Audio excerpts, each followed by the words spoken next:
everyone, welcome back. Of course, this is story time with Kelly.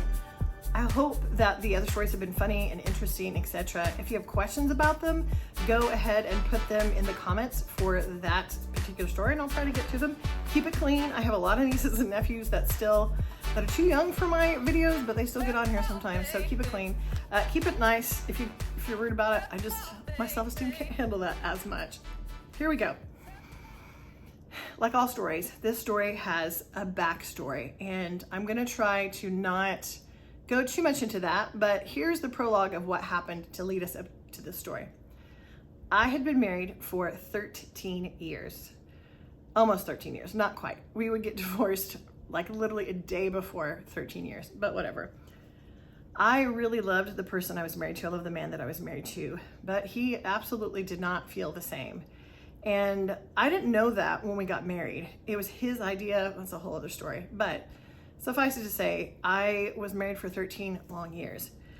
Now, that's not really anything unusual. A lot of people are married and get divorced, and a lot of people get married and stay married forever, and some people get divorced after a year. The reason I want to talk about this is because I think it's important, and it may shed light on a situation either you are living in or someone you care about is living in. Here we go. In the 13 years that I was married, now I will say it's important to note ahead of time that, like a lot of people on this planet, I am a person of faith. You know that there are Buddhists, there are Christians, there are Muslims, there are Hindu, etc. So there's a lot of people with a lot of different faith. And I know some of you also have faith of your own. And some of you are like, I don't do faith because I think it's stupid. You know what? For this video, to each their own. I'm just telling you my story and my point of view with it and how it factored into things. And how things actually turned out for the best when I just did not see that happening and what I went through. Because I guarantee you, you probably know somebody who's going through something similar and is afraid to make a change in their life, and they don't know what to think about themselves or the situation, etc. I was married for 13 years, 13 extremely long years. My marriage was actually pretty bad within the first few days. I just always thought it was better. Now, let me just say this too. I'm not saying that today I still think the way I did back then. Thankfully, I think my picture, my true understanding of God's grace and mercy is very different than it used to be. And I know not everybody is going to agree with my points of view, and I'm okay with that. But it doesn't mean that we shouldn't still talk about it. So I was married for 13 years. It actually started to get weird, not great, within the first few days. It was my ex-husband's idea to get married quickly and to get married by eloping. I'm not a huge fan of eloping. I know some of you probably have, and you think, Kelly, it's the greatest thing ever. Good for you. I'm just saying, in general, I have like a list of reasons I don't like it. I don't also think you should date for 17 years either, but that'll be another story for another day. It's important to note, because I am a person of faith, the church or the organization that I attended for a long time, like well over a decade. And my former husband and I started to go there about 2 months after we got married. In all of that, I started to make some wonderful friends, wonderful connections, people who I have really loved. And eventually, it's kind of tricky to explain because I think I've mentioned before that frankly, in the South and the Southwest, probably other like middle America, religion and business get married together. They shouldn't, but they do. I was in kind of that situation. I started off being the receptionist for an organization that I really, really loved. Loved the staff, I got along with the staff. As most of the time it happens, I started off part-time. Things grew, one thing led to another. I got full-time and I got to different positions, etc. This group, because it was a church organization that had probably, I wouldn't say businesses, but 3 other non-government organizations that were offshoots, which is another story for another day, but important to this. That being said, the entire time I was on staff at this organization, like I mentioned, I really loved it. Even though my home life was horrible, it was good to know that I had all these other people in my life that were good and kind to me. But here's the thing, in 13 years, I told no one, I mean, no one, well, maybe literally one person, what I was going through. I just thought, because of how I was raised, with my mom being abusive and my dad sticking with her, because really her being abusive wasn't her fault. If you haven't watched that video about my childhood, or the first part of it, you should. It explains a lot. In all of that, watching my dad stay with my mom for like 30 years, I have the impression, they never probably told me exactly this, but I have this idea of like, hey, it's your job, no matter what, to stay married to this person, no matter how bad they are to you. And I know some people will want to debate this. This is not up for debate. This is a story of the truth of something that happened to me. So go debate the details, lovingly somewhere else. In the 13 years I was married, it was bad on a regular basis. It never ever got better. And I mean, I cooked, sometimes breakfast and dinner, sometimes lunch as well, while I had a full-time job. I supported us solely for the first 5 years so he could get his business off the ground. Now, granted, when we're getting ready to get a divorce, of course, he doesn't remember all of that. Thankfully, the IRS did. The IRS had the copies of the fact that he hadn't paid into taxes for 5 or 6 years. So that was a huge help. All that to say, as things got worse and worse and worse, truly, on the inside of who I was, I felt like I was dying. I felt like my spirit was dying and my soul was dying.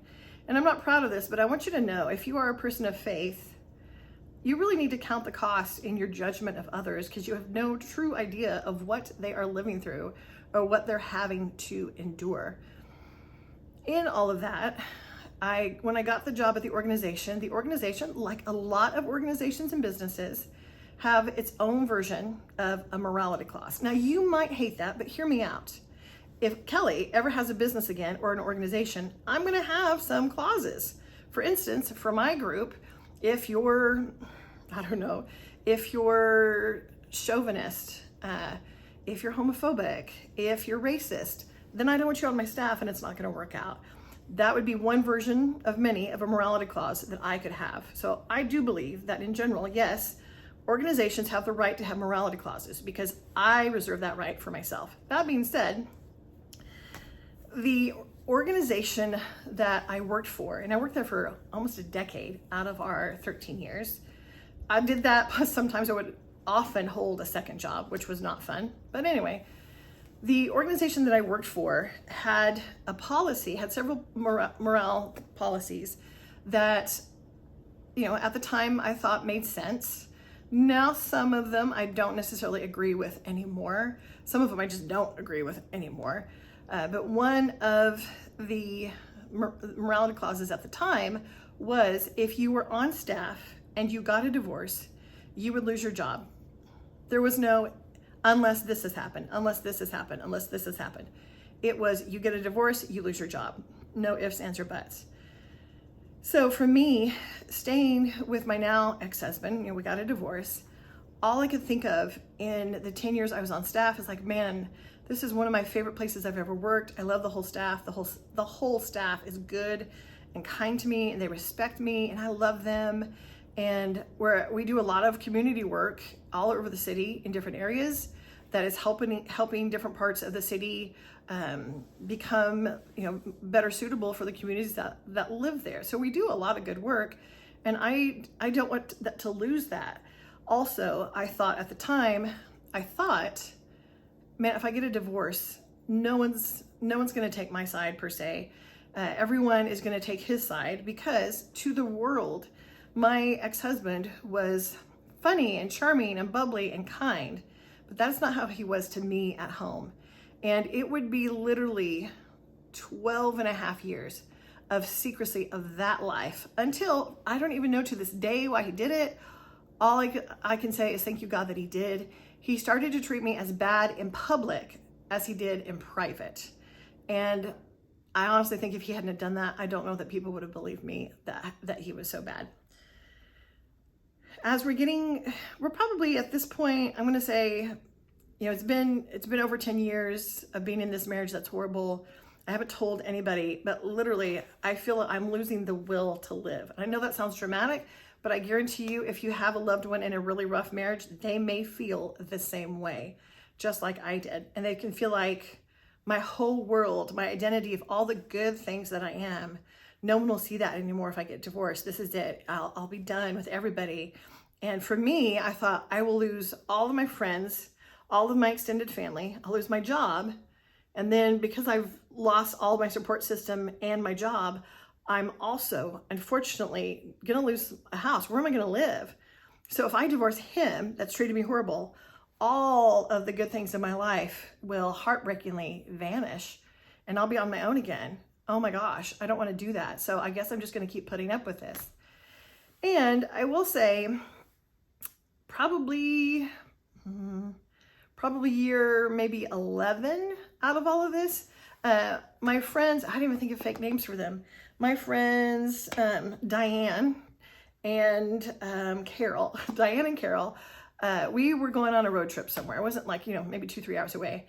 And Diane and Carol, who I love very much, they were just talking as Diane was driving. And Diane had just had a moment with her spouse, who's actually a great guy, but she's just really frustrated in something that he did that frustrated her. And Diane turned to me, because she was driving and I was in the front seat with her. And she turned to me and she goes, "Oh my gosh, Kelly, you are so lucky that Jake is such a good guy." And I'd heard what they were saying about their husbands, and I do not fault them for that. But I heard what they were saying about their husbands, and I thought, oh, they have no idea what I'm going through. And so when Diane said, "Oh my gosh, you're so lucky to be married to Jake, such a good guy," all I said was, in that moment, was, well, actually, he's not as good to me as you think he is. But Diane, in that moment, bit my head off. I was kind of really stunned. She basically said, "You're like, that's ridiculous. He's like the best guy I know. He's so sweet and so kind, and I'm sure he takes care of you." And she just, opens a can on me. And I thought, I can't say anything because I don't feel like I can say anything. And this is how it's going to be. No one will believe that he's as bad to me as he actually is.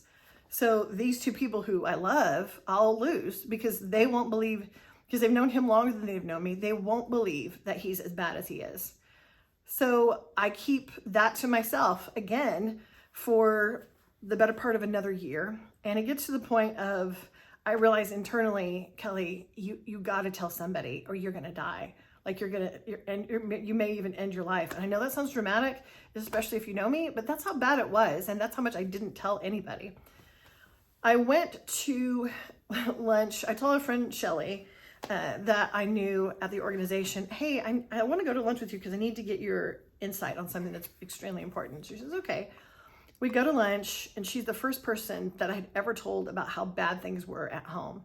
And I didn't give her every single detail, but I gave her more than enough detail.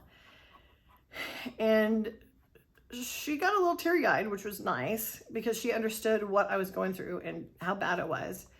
And she said, "Kelly, I don't know, I know we don't believe in divorce, but I don't think you can live through this. I don't think this is something you should, have to go through for the rest of your life. I don't think God would want you to do that." But I hadn't been raised any kind of way. And from what I'd heard, in my youth group as as someone in junior high, and then as I heard, obviously from the morality clause and being on this staff, like, okay, well, that's not an answer because I'm told that I can't get a divorce under any circumstances. And for those of you who maybe were raised in homes where one or both parents were great parents and they were sweet and they were kind and they were loving, you may not understand where this comes from. You may, "Oh my gosh, this is ridiculous. I would never expect my child to do this." I will say this, back to, my parents' situation. I just want to tell everybody, as I'll get back on track, but as a parent, whether you're single or married, in however you're a parent, how you are in love with someone and how you allow that relationship to be, you are silently telling your children that this is what love looks like and this is what is expected of you. Now, some children will grow up and like, "I don't even care. My parents were crazy to stay together." And then other children will secretly hold, like, "I have to stay with this person no matter what, under every circumstance. Because at some point, and this is not just the Christian faith, many different faiths in the world go through this of looking at this thing of like, oh my gosh, if I get a divorce, all of my faith is on the line. My salvation, my purpose, whatever your faith says, that if you get a divorce, this is it. You're out of God's good graces, or you're out of the universe's good graces. So this can be a huge thing to weigh. So keep that in mind. If you don't have kids yet and you want to, just remember this is true. However you interact with your spouse, your partner, etc., that is how your kids are going to take this into adulthood, and they're going to mimic that. That's just what I did, and I'm not the only person who's done this. So it comes out that I'm going to get a divorce.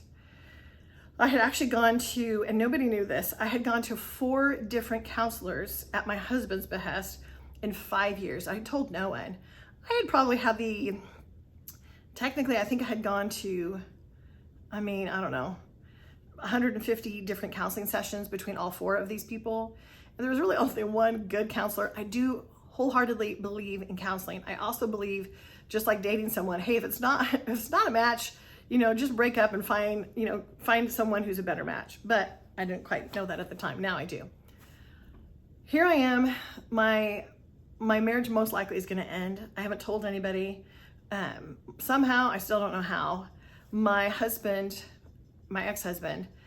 found a little printout of that's something my boss gave me, because that's a whole other interesting story. My boss, one of my friends at work and my boss found out that my husband was verbally and emotionally abusive. And when that happened, they kind of started to give me more information of like, hey, I didn't think it was abuse. I had been raised in an extremely abusive home. So I just thought, well, what my mom did was horrible. This isn't as bad as what my mom did. So it can't be abuse. It's just a rough situation, whatever that means. And my boss above me, actually, she was also a counselor. So she counseled me and like, hey, this is actually abuse. This is called spousal abuse. And so she printed out, just a few pages that said, hey, if you're struggling with these symptoms in your marriage, you're probably in an abusive situation. Well, my husband never looked at my car. I don't know what led him to look at my car, but I'd had those papers folded up and highlighted and notes of how my marriage was. And I'd put it in between the seats. So somehow, I still don't know how, it's probably good that he did. He found, I don't know why he was in my car, but he found those pages and he looked at them. And that's when conversation started of, I am not like that. I'm not that bad. I treat you so much better. And I'm like, actually, you do all of these things. That kind of struck the match for us, headed towards absolute divorce. And at this point, not by much, but it's just starting to get out to some of the staff. It's not gossip per se. It's my boss is having to share it with the other senior leaders like, hey, Kelly's probably going to be getting a divorce. Here's what's been going on. And for 13 years, she hasn't told anybody what's going on. And my boss gave the other senior leaders just a few examples that we'd had in our conversations, which she had told me, and she'd asked permission. She's like, can I tell just these people? It would be confidential. And they were so sweet. They would have individually stopped by my desk and talk to me about things with the doors closed and just say, hey, do you need anything today, etc. And I thought all this was nice, but keep in mind, in my mind, if I'm going to get a divorce, I'm going to lose this job. And I probably won't feel comfortable coming to this church or this organization. And I feel like somebody's just about to pull the cord on all of the good things in my life. And it's nice that these people are being nice to me in the moment, but what does that mean for my future? Now, here's the funny thing. At the same time that I'm going through a divorce, about to go to a divorce, 2 other staff women who had, I think one had been married 25 years. The other had been married, 17 years. Unbeknownst to them, they are both about to go through a divorce. One of them is a higher executive. One of them belongs on the banking team. And it's nothing they've done. One, her husband has been cheating on her apparently for 1.5 years and nobody knew about it. And the other one, they'd had a death in the family and the husband had not taken it well and wanted a divorce. So here are the 3 of us. We're getting divorces. My situation was the one where nobody knew how bad it was in private. And that came out a little bit more and a little bit more. And of course, I'm just thinking, well, how's this going to work? Because I don't think they're going to fire the executive for getting divorced, but they're probably going to, get rid of the other two. Not get rid of, that's probably strong. They're going to let us go because it breaks the morality clause. And I'm thinking about this. I'm going through the divorce. Once again, the staff that know, there's not a ton of them, but the staff that know is being really supportive and kind and non-judgmental, etc. All I can see is like, hey, at some point, Kelly, you just need to prepare that they're going to pull you into their office and say, hey, you know what the morality clause is. And I just think, well, okay, you probably need to look for another job soon. And you need to look for a really, really cheap apartment. Because as it turned out, my husband had basically used my name on a lot of different loans for the business, which I had not approved. That's a whole other story. Here I am trying to figure out what's going to happen with my life. And I feel like, okay, well, you're about at the end of the road for this. You don't have a choice. Well, one day we have an all staff, and it's basically like, I don't know, it's like an all-store meeting. It's basically, all businesses have them, where the whole staff gets together, and it's just easier to disseminate information. We had one of we'll call it the all-store meeting, and we're all sitting at, different places in the auditorium, and our lead boss, we'll just call him that, our lead boss is on stage, and he starts telling us a story. He said, hey, I was over in Europe for the past month doing different speaking occasions and meeting other people that do the same thing that we do. I'm like, okay, yeah. And he says, I actually got to meet someone who does the same thing we do in Ireland. Now, at the time, Ireland is I think a pretty predominantly Catholic, is that right? Country. I'm sorry if I'm getting it wrong. I think it's Catholic. I don't remember. Anyway, not exactly important. Our boss had been talking to someone else who's a boss of a location in Ireland, and Ireland was about to vote on the abortion law. At that point, no abortions for any reasons of any kind were ever allowed under any circumstances. Well, there was a young woman who was married. She's probably, I think, in her late 20s. And as unfortunately fate would have happen, as he tells us this story, as the Irish person is telling the story, she was married. She'd been married, for 5 or 6 years. They got pregnant, and because of complications of the pregnancy, the baby was going to die no matter what. And if they didn't remove the baby, or also what would be called a D&C, but even a D&C was not allowed, she ended up dying because the doctors were like, we can fly her somewhere, but they couldn't fly her somewhere fast enough. And the Irish boss said he actually got his children together, and he said, hey, I want you to know about this vote, how your mom and I are going to vote. You can vote however you want, but this is how I'm going to vote. And he told his children that we are going to vote for certain procedures to be allowed. And 2 of his kids were like, oh, okay, that's great. And then 2 of his other kids got mad, and the other one was just kind of stunned. And so as he told our boss, as the Irish boss told our boss, he had to explain this to his kids because his kids were just kind of dumbfounded. And he explained that, hey, if something ever happened to you, if you ever got in a really bad situation, your mother and I love you enough that we wouldn't want you to have to be stuck in a very bad or dangerous situation. And I'm thinking, okay, this is interesting, but why on earth are you telling us this in this all-store meeting, so to speak? I'm like, I'm in the middle of a row, and I got there a little late, and there's no one around me, and I'm just listening to this, and I'm like, okay, that's just weird. And so then our boss says, our big boss who's on the stage says, I want to talk to you all about how I used to view things versus how I view things now. He said, I realized when I was younger, I put a lot of strict rules on this staff. However, and I might get a little misty-eyed on this, we'll see. He said, however, in my youth, it never occurred to me how big and hard and good and dynamic life can be, and how you can't always guess all the things that are going to happen. He said, I know when we started this organization, I made a list of morality clauses that if you did this or this or this, you could get fired. But he said, I never dreamed that someone on staff would be in an abusive situation and they wouldn't leave because of something I told them to do or not do, even if I didn't tell them directly. He said, so I want you all to know now that we are changing this policy. And of course, at this point, I'm like, because I'm thinking he's getting up basically to say, because of this policy, some of you are going to have to be let go today. I thought that's what he's leading up to. No, what he was saying is, basically, hey, we have this person on staff that has been going through this thing that's really bad for a long time. And part of the reason she stayed was because she thought we would exile her and not love her. And that's not who God is. So we're going to go ahead and change that policy, because it never occurred to us, however many years ago, 15 years ago, that a person would allow themselves to be in a really bad situation based on something that we did specifically tell them or that we just stated.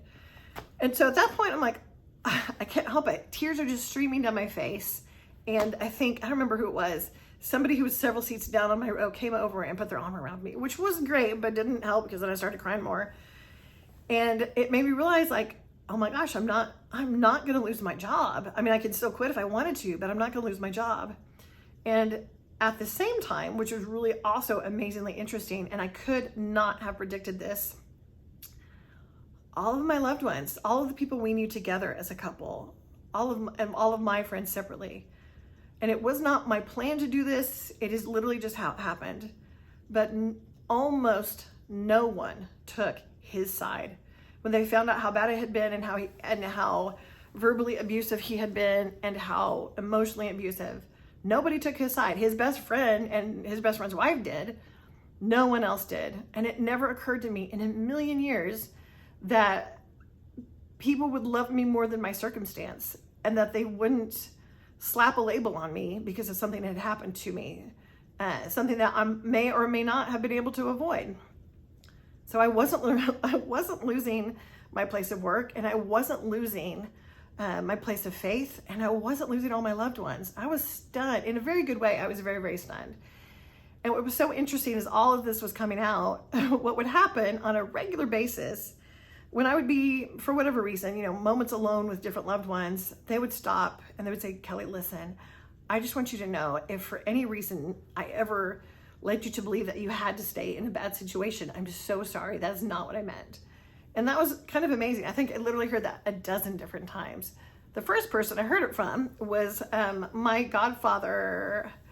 We'll call him Greg, I guess. Godfather Greg. Greg was godfather, Papa Greg was helping, he was helping me and his son have a talk with my soon-to-be ex about what a separation would look like. But my soon-to-be ex didn't want to separate. He just wanted to get divorced. But in a little, 45-minute meeting that we had at Papa's house, my now ex-husband, in the conversation with all four of us there, my ex-husband said something extremely belittling and derogatory to me in front of them. Once again, if he hadn't started to do that, I felt like nobody would believe me.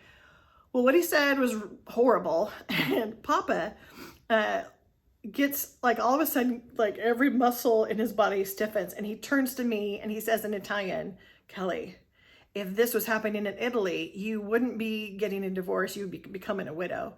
And I can understand Italian, but I can't really write it or say it too much.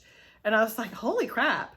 So when my godbrother and my soon-to-be ex-husband left, it was just me and Papa. Papa walked me out to the car, and he said, he was the first person to say, Kelly, I don't know what to say. I hope that if I've ever said anything hurtful or bad, or that made you feel like you had to live this way, I hope you'll forgive me, because I would never want you to do that, and neither would God. And that was stunning. If you would have told me for 13 years that anybody would feel that way about my situation, I wouldn't have believed you. And I know that eventually, as more people see this video, they may feel that they're stuck in the exact same way, because I have seen it in one way or another, almost out of different people's lives. Maybe once a year, I meet somebody who's in a similar situation, and I can tell, having gone through that maze, I know what that looks like. I want to encourage you in that people's love for you is much bigger than you think it is. Then it's okay to release them and create something new instead of holding on to the past. Also, as I mentioned, probably a dozen times people would say that. One time, my best friend, what will I call her? We'll call her Eva. One time, Eva was driving me back to the house I was about to move out of from the divorce. And she was out in the driveway, and she was so sweet. And she said, listen, I want you to know this. I'm sorry that for whatever reason, I thought you thought you were alone in this world and that you couldn't tell me. And I understand now, maybe how we all talked was not good. No one had an idea that you'd be going through this. And then she also said, I also want you to know, Kelly, if you get married again, because I know you probably don't want to get married again ever right now, but if you ever get married again and he's abusing you, whoever he is abusing you again, we are here for you and we will not let you stay in that situation. And if you get married a third time and it happens again, she's like, at that point, we're definitely gonna have a different talk, but we're not allowing you to stay like this because we love you and we would never want you to be in this suffering situation. Now, don't hear me say, everybody get divorced if you have, 5-second problem. I'm not saying that. I was very frustrated for 13 years seeing all of these random people get divorced and break up over truly petty issues. However, as some people do that, yes, I know, other people think that, it's okay if I have a horrible marriage as a person of faith, whatever faith that is. Nobody knows it. Trust me. If you don't have a through and through, at its core, good marriage, where there's love for both of you. I'm not saying you're not going to argue. I'm not saying things aren't going to be rough sometimes. But if you don't have a good relationship at its core, everybody knows. Stop thinking you're fooling people, because you cannot fool all the people all the time. Maybe I did, but it almost killed me. It made me lose the will to live. That being said, I could never have guessed over the duration of 13 years that people were going to love me more than my situation. So if you are in that kind of moment where you're scared, hey, if I do this thing so that my soul can breathe, that I'll lose everything, you might be wrong. You may not lose everything. You might actually get to build a healthy future. And what was really amazing is that here was this rule that was partially changed for me, this huge rule that the whole staff had to live by. And they didn't just change it and decide to be quiet about it. They told the whole bleeping staff, hey, this rule that we were stupid to make, we are getting rid of it. We don't know what the heck we were thinking, 15 years ago, but this was nuts. And wow, what an unhealthy view we had of people and God at the time. And we changed on this. You just never know the good stuff that might be out there. So if you're struggling, I'm not saying every 5 seconds think about getting a divorce, but I am saying this, God does love you. But just know that things can be better and turn out better than you think they might. It doesn't mean it's going to be easy. And it doesn't mean in the past years since I've been divorced that sometimes it hasn't always been great. It hasn't been 100% easy to navigate. Thankfully, I'm kind of independent, but it doesn't mean sometimes that it hasn't been hard or lonely, or that I wish I had somebody to help me. But I could not have imagined how good my life is now and how I feel. I do thank God, which some of you will hate this. I do thank God on a fairly regular basis that I am divorced, because the life I have now is better. And it's not just about the fact that it's better, but it's the fact that I have better relationships. I trust myself better. I've gotten a lot more counseling to help me realize, hey, you shouldn't have gotten married to this person to begin with, and you should have gotten it out a lot sooner. And then the last thing I'm going to say too, and once again, I know this may not be the most popular thing to say, but I do want to put it out there. I probably, maybe year 2, I really thought, oh my gosh, there's a good chance that this isn't going to last the rest of my life, because you could kind of figure out I could kind of figure out that this man doesn't love me. I just thought that he didn't know he didn't love me. I thought he did love me when he got married. He didn't. There's a whole thing there. That's for another day. But all that to say, this next part, if it's going to end, it is better for everybody that it ends sooner rather than later. The last example I give is this. In my life, when I was going through my divorce, a small part, not a big part, small part of my extended family, that I really just in general don't talk to very much at all, because they've always been standoffish and kind of cold. They basically told the rest of the family, hey, if you support Kelly or her ex-husband at this point, if you support either of them in any way, you're just condoning that they're getting a divorce. Now, in that moment, I knew that me getting a divorce hit way too close to home, because here we are many, many years later, and guess who's gotten a divorce besides me? So the people that would give you judgment are probably struggling with something in their own life as well. And they're maybe jealous, angry, or afraid that you're doing the thing that they wish they could do. And I don't say that flippantly or like condescendingly, but they have also painted themselves into a corner. They've created a facade out of their life, and they simply don't know what to do with it. I believe for people of all faiths that we are called to try and have good relationships that are real, that people can truly look and say that is a really healthy relationship, and that would not be a lie. It was not my intent for 13 years to live a lie. I was trying to find out what would make my husband happy, and nothing did, no matter what I did, and I did a ton. So it wasn't my intent to live a lie. I was just trying to figure out how do I connect this with my faith and keep everything at the same time. You're not going to get brownie points for the whole world knowing you secretly do have a horrible marriage and you're going through the motions. That's no testimony of any kind of faith at all. That being said, for the friends that you think they might have a bad relationship, yes, you can't go in there guns blazing and say, hey, I can tell you have a bad relationship, you should get a divorce right now. You're going to have to be careful. What you are going to have to do is let the person know, hey, just so you'll know, in any kind of good place of life or a hard place in life, I believe in you, I love you, and I'm here to help you and support you. That's what they need to hear. And if they start to tell you, like I told Shelly, if they start to tell you of how bad things are, listen to them and just listen. And then if they ask for encouragement or direction, carefully and very thoughtfully give it. Because if I would have known that all of these people were still going to love me, I would have saved a decade of my life and I would have moved on earlier.